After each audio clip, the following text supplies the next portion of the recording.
Je vais vous raconter 2 petites histoires et on va prier. Il y a une anecdote qu'on raconte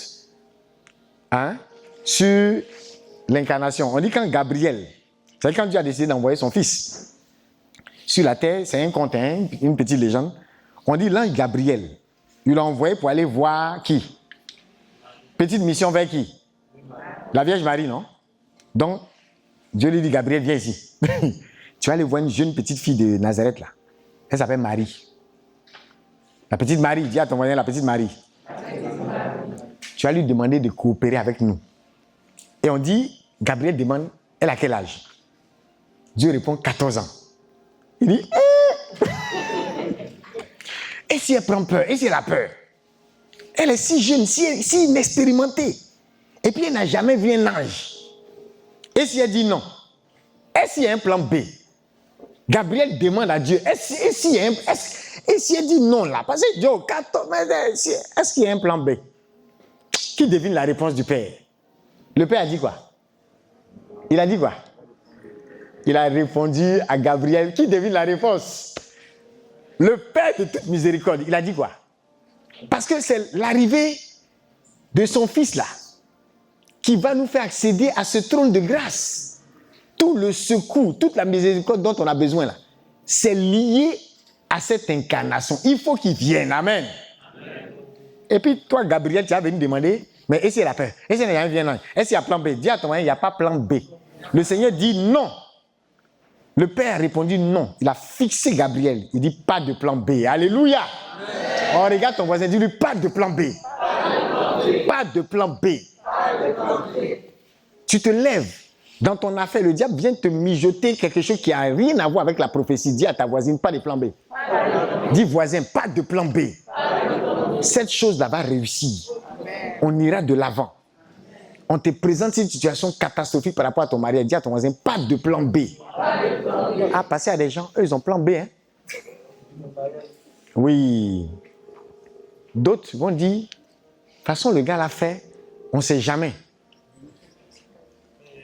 Surtout dans les périodes de fiançailles, c'est compliqué souvent. Voilà, un pied sur caillou. Il y a un là, lui, sa main sort. C'est ça, non? L'autre qui est mon genre, sa main ne sort pas. Gardons celui dont la main sort, afin que quand ma main va entrer, je reçoive. Et de ces entrées que je donne à celui qui est mon genre et dont la main ne sort pas. Quel plan? Tu as vu, tu as plan B. Ton pied est sur caillou. Demain, caillou va tomber sur toi. C'est comme dans un film, là, il y a une dame là, elle a dit à son mari, elle causait ses camarades, elle dit, ce gars là, il n'est même pas stylé. C'est pas mon genre, vous me connaissez. Regardez-moi, il ne me vaut pas. Elle dit, mais aïe, ma chérie, pourquoi tu t'es mariée? Elle dit, mais vous êtes là avec vos photos sur les réseaux là. Hein? Nous aussi on a vu, bon. En plus il est riche, toi, mais tu sais que je suis là pour l'argent, tu sais que j'aime les bonnes choses. Ya, le monsieur était quelque part, il a entendu.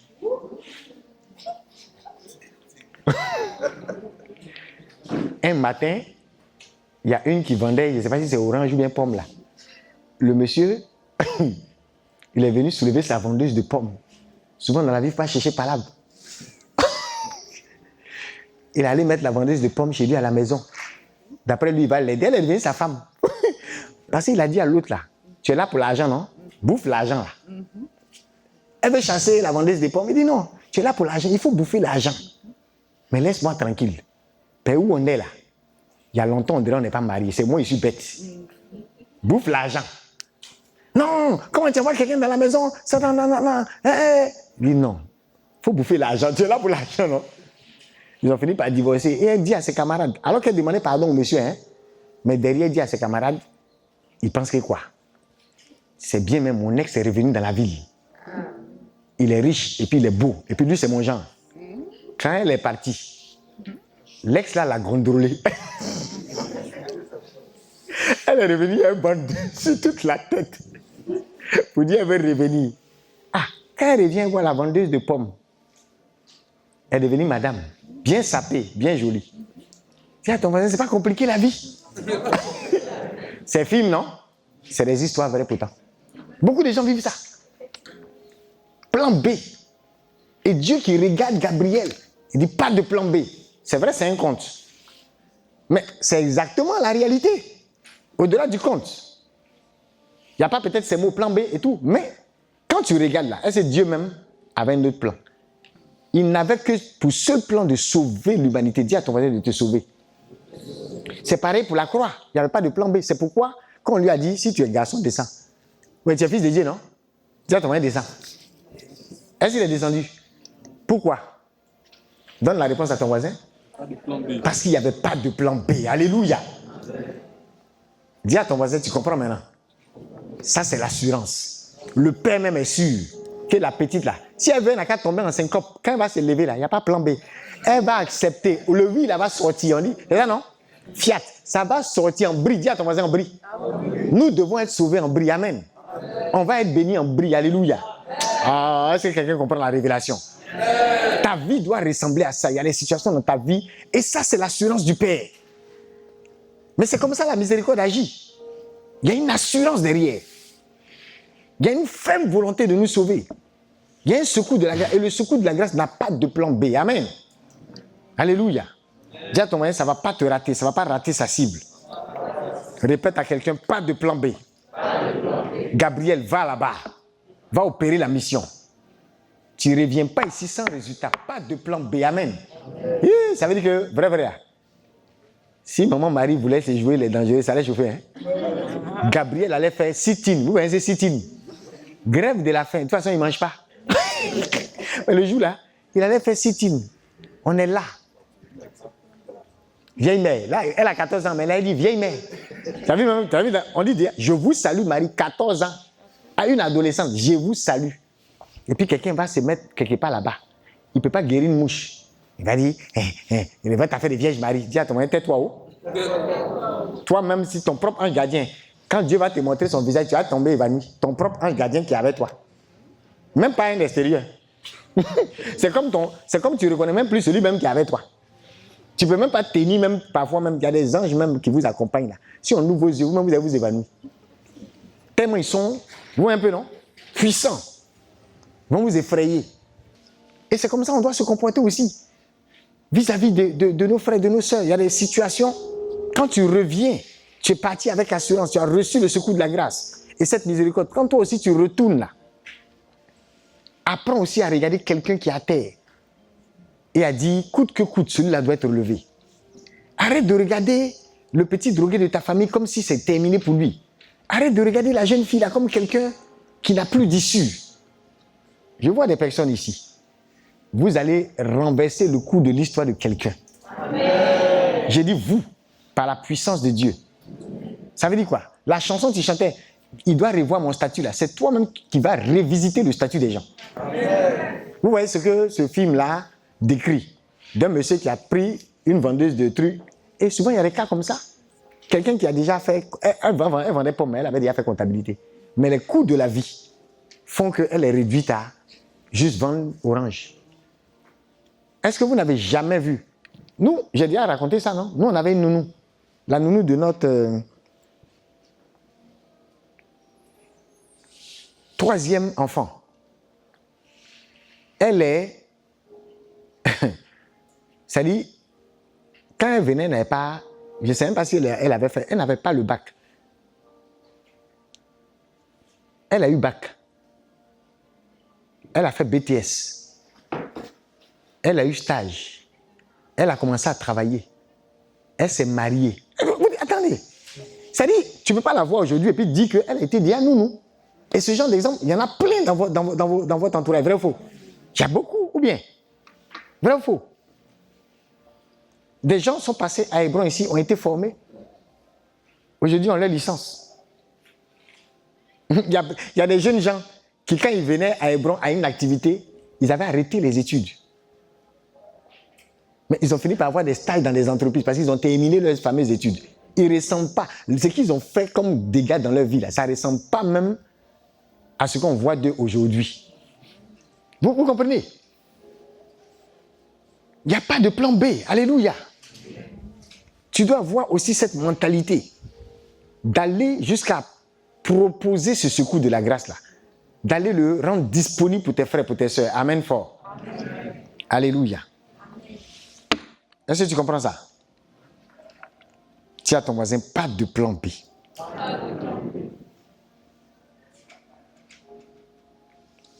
Et il y a une autre petite histoire qui me fait penser aussi à cette situation. C'est une petite histoire juive. Hein? Et dans cette histoire-là, on raconte qu'il y a quelqu'un qui était en voiture. Il était dans un quartier à Paris. Et puis il cherchait une place pour se garer. Mais vraiment désespérément, quoi. Ça arrive, non? Parfois même au plateau ou bien dans certains quartiers, c'est compliqué. Tu arrives pour te garer, c'est compliqué. Donc, tu cherches une place. J'ai vu une fois sur Facebook, il y a quelqu'un qui voulait se garer, et puis quelqu'un a garé à sa place. Et puis le gars, il allait prendre code, c'est ça, non? Pour le faire sortir. Après, il a vu ça. Vous ne priez pas, vous priez Facebook, ça va. C'est ça, non? Donc, c'est une situation similaire. Mais c'est une histoire juive. Donc, le gars cherchait tellement désespérément à se garer qu'il faisait le tour. Il attendait. Et il cherchait une place. Un peu plus loin, il regarde, il ne voit rien. Mais il avait un rendez-vous d'affaires. Et il risquait d'être en retard. Hein? Donc, il fait quoi? Dis à ton voisin, regarde le ciel. Donc, il finit par regarder le ciel. Hein? C'est une anecdote juive. Hein? Et puis, il implore. Il dit, mon Dieu, si tu me trouves une place de parking dans les 5 minutes, je te promets de ne plus faire d'écart et de manger toujours cachère, de faire chômage Shabbat. C'est-à-dire, c'est, vous voyez un peu, hein, leur coutume juive, là. C'est comme s'il est en train de dire, Seigneur, je vais respecter le Shabbat, la tradition, je vais faire ci, je vais, tu vois, non? Comme tu veux qu'on mange, comme tu veux, les règles que tu as données à nos pères, je vais respecter. De respecter Yom Kippour et toutes les fêtes juives. Tu vois un peu, non? Pendant les fêtes juives, là, il y a des choses qu'on ne fait pas. On doit se concentrer, faire certaines choses, c'est pas ça? Comme Néhémie. Il y a des commerces qu'on ne faisait pas à la porte de la ville. Quand c'était le Shabbat, tu vois un peu, non? Donc, on chicotait les gens pour ça. Et donc, il fait une promesse au Seigneur. Comme il y a des gens ici. Oh Seigneur, si tu me donnes, je ne dois pas rater ce rendez-vous d'affaires. Si dans les 4 minutes, tu me donnes une place, oh Dieu. D'autres vont dire, oh Seigneur, donne-moi une place dans cette entreprise. Si tu me la donnes, Seigneur, tu verras que tout le monde n'est pas ingrat dans la vie. De toute façon, je vais te servir. Tu risques de lire là. Oh Dieu. Ah, c'est là où on fait les grandes prières. Là, c'était une place de parking. Place de parking. Et puis, le miracle se produit. Qui sait ce qui s'est passé? Devinez? Une place est libérée. Juste devant lui. Dis à ton voisin, devant toi. Oh Seigneur, si tu me permets d'entrer dans cette multinationale, regarde-moi faire. Tu seras fier de ton fils. Dis voisin, si le Seigneur savait, pour toi là, il allait avoir plan B. Ah! Il dit Seigneur. Et d'après vous, qu'est-ce qu'il a fait? Qu'est-ce qu'il a dit? Hein? Il a levé les yeux vers le ciel et puis il a dit quoi? Qu'est-ce qu'il avait dit au Seigneur? Si tu me donnes une place, je vais faire quoi? Ces gens, je vais te servir. Je vais respecter les fêtes juives. Je vais manger selon les règles juives. Je vais faire ci, je vais faire ça. Maintenant que la place est libérée là, il a levé les yeux vers le ciel. Il dit, cherche pas mon Dieu, j'ai déjà trouvé. Il dit, Seigneur, c'est bon, ne te fatigue pas. J'ai trouvé. Ah! Est-ce que vous voyez le gars? Un malot dernier cri. Comment on dit ça? Les gens qui vendent les illusions. Un veille dernier. Et il a veillé le Seigneur. Qu'est-ce qui s'est passé d'après vous? La place qui s'est libérée là. Est-ce que c'est pas, je dis que, est-ce que c'est pas la place que le Seigneur a libérée? Est-ce que c'est pas en conséquence de sa prière? Maintenant la prière exaucée, hein? Il a oublié la prière. Pour lui, tu vois, on est un peu comme ça. Jean, le Seigneur n'a pas vite réagi. Et la place est libérée. Donc, Seigneur, il ne faut plus chercher la place là. Hein? C'est bon. Autrement dit, tout ce qui est dit là.